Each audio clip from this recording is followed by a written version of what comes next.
So I'm going to demonstrate how to use the Seneca Automation app. You'll access it from the desktop, just like any other application. Should load within 30 seconds to a minute. The first thing you'll see is the Form tab with a bunch of fields that you can fill out. There's also a Submit tab where you can choose the sites you want to submit to. And another tab that I'll go over in a bit. You have the File, Edit, My Listings, and Help menu items across the top. If you hit Edit Settings or Edit Config, it will bring up a folder where the configuration file is stored. It's called the app data folder. Its location is a little bit different on every computer, but based on the operating system you have, there should be a file called config.seneca.xml that has login and password information there. I'm not going to show it because it's got password information in there, but if you open that in Notepad, you can edit the information. So if you ever change your password, you can go in there and change it in that file. There's also a log file, so if you hit help log file, it will bring you to that folder as well, where there's a log file.txt. If you ever run into any issues with the app, you can send that to me and I'll be able to diagnose what's going on. So we'll go ahead and enter some data to submit. The first cluster of fields is a number of shared fields. Things with an asterisk next to them indicate fields that are required.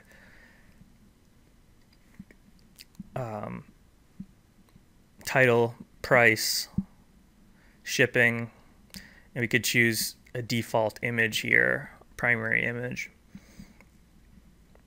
and enter a description here. I'll just enter something simplistic for now.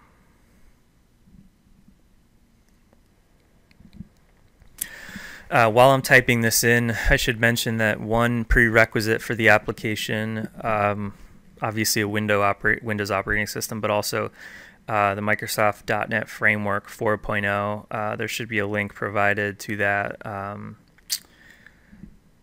in the folder where you've downloaded the app from.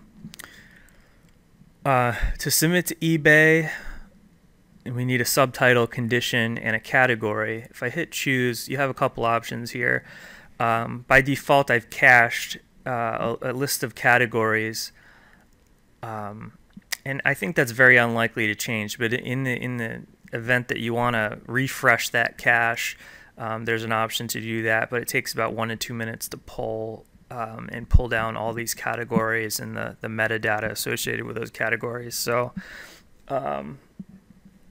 just for efficiency's sake, I've cached these things, and you probably just have, just go ahead and use those, 99% of the time. I'm forgetting where you actually submit your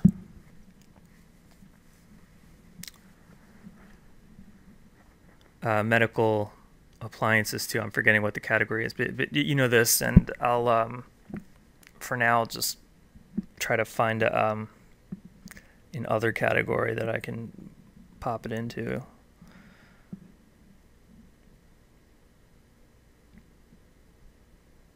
I can't remember where this is.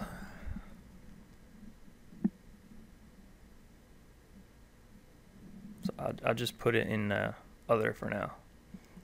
Once you click on something, you can click on anything that's bold, and that's a category, and then just close it, and it's selected the category. We can choose other images here, multiple images using the Control key or Shift key.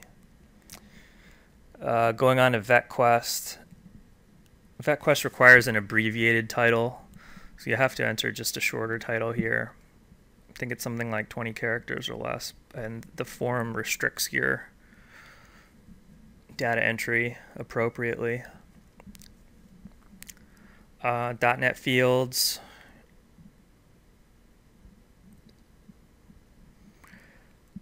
So the .NET categories,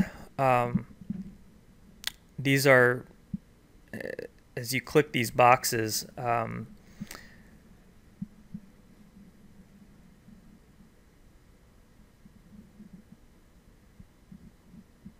looks like some of the drop downs aren't showing up on the video, but not sure why that is. But anyway, those are in many cases 3 drop downs, or sometimes 4 drop downs are needed to select the actual product. This is the same as on the website.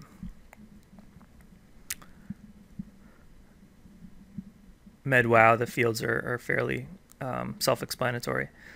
So we can click everything that we want and hit the submit button. It should take less than a minute, most likely, to hit all the different sites.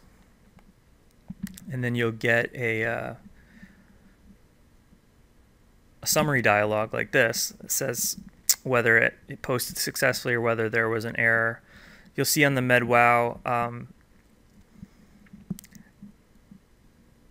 that you have to click on the MedWow browser tab after you submit. It basically prepares the data, but for reasons that I'll explain shortly, you can't automate completely the submission of this. When you click on the MedWow browser, it will take a second for it to load, the page to load, and then once it does, the program will automatically fill in whatever data you've provided it with. However, you will need to fill in and select some of the remaining fields, category, device, manufacturer. There's some technical reasons why this can't be completely automated, and you know, if you want an explanation of this, I can go into it. But one of the main reasons is you'll see at the bottom of the site there's something called a CAPTCHA, which basically is a type of technology that's used to prevent automated submissions, computer-based submissions, which is exactly what we're trying to do.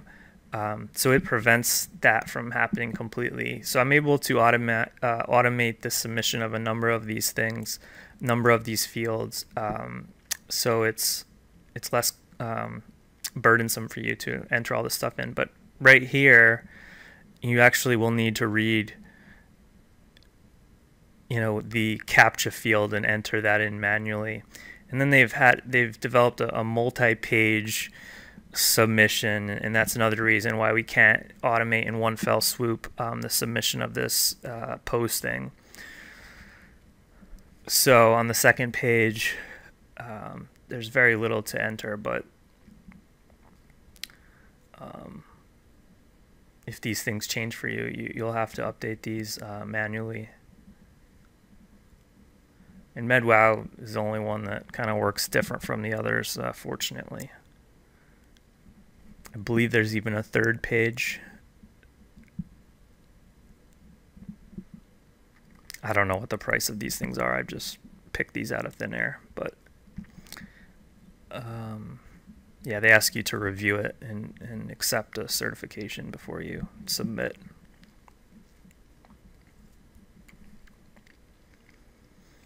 And that has been submitted. So so all 4 have been submitted at this point.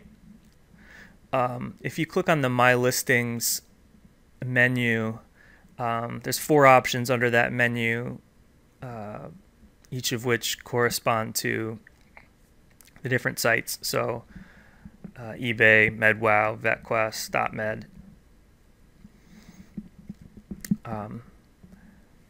The VetQuest one, when you click on that, this is just a warning that tells you that your listing won't show up automatically because their site takes some time to approve their listings. Anyway, let's walk through each of these sites. So eBay, you'll see these are the images that we selected. Description's been provided, title, shipping information, price, shipping cost, bill pay options, etc. Subtitle. And we can revise the item if we need to. But when we clicked on that menu, it brought us right to the listings page. .med, when we do that, when we do the same thing, it will bring us right to the My Listings page on the .med site, as long as you're logged in. I happen to not be logged in this case, but once I go ahead and log in,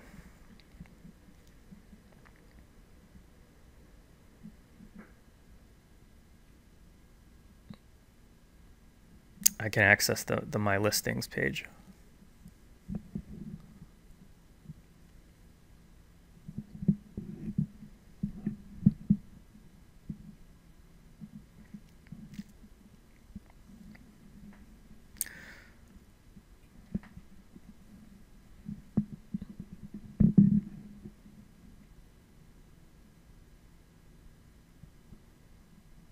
So here's the listing that we just submitted. There's an item summary at the bottom, which obviously would be much more descriptive when you enter it. Price, condition, date, things like that.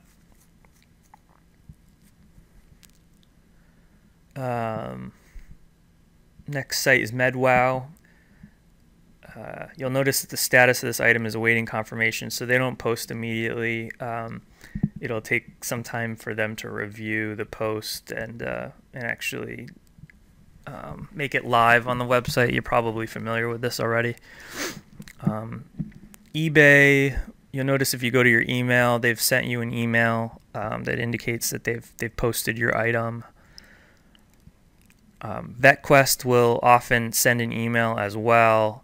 I've had trouble with their email though, and so right now I'm going to switch over.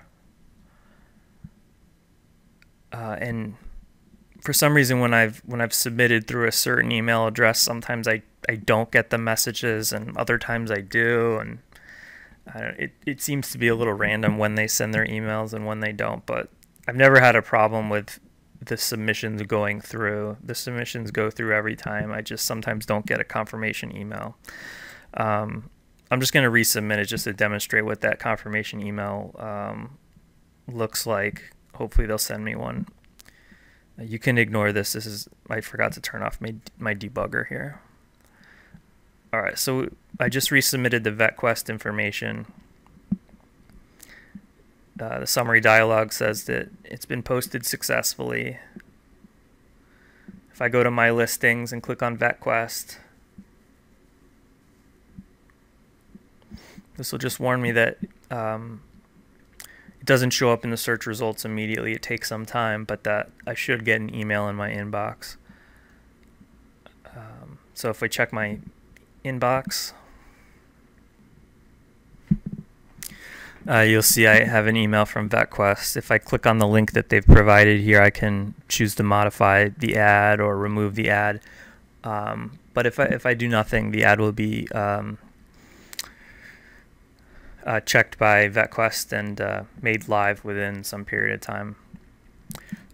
So hopefully that provides an overview of the way that the app works.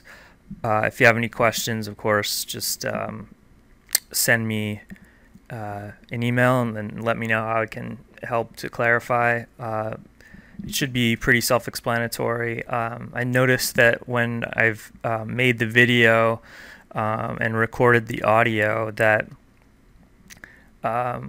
sometimes when I've clicked on menus, the file menu or the edit menu or the help menu or My Listings menu, for some reason those menu items haven't been displayed on the recording. I don't really know why that is, but that has nothing to do with the way that the program runs.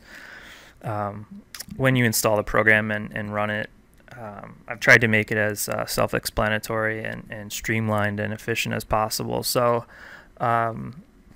but of course, if you have any questions, give it a shot and test it out. Let me know how it works, and if you come across anything, just send me an email.